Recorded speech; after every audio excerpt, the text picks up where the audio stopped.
This Christian movement believed that the Christian God was evil. I am of course speaking about Gnosticism.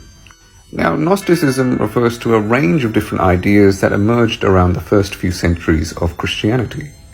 Much of what we knew about Gnosticism was actually lost. Our knowledge of it mostly came from those that criticized it. Well, at least until 1945, as that is when Gnostic texts were discovered in Egypt. Now, the creation story in these texts is what's interesting.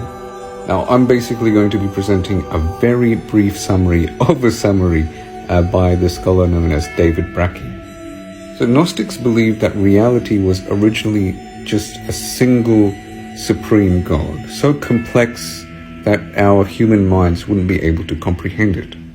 But over time, this God started to produce other deities known as eons. It produced quite a few, and they were basically in pairs, having a male and female counterpart. Now, they all existed within this great spiritual realm. But here's where things got a little messy. One of these eons was referred to as Wisdom or Sophia, and she decided to reproduce without a male counterpart. So she reproduced asexually. And while it worked, her offspring was this deformed, twisted creature known as the demiurge. It was deformed, twisted, and evil, right? So what did the other eons do? They cast it out. It's put in isolation away from the spiritual realm. In its isolation, it decided to create its own realm, right? So it started to create its own eons and later our reality.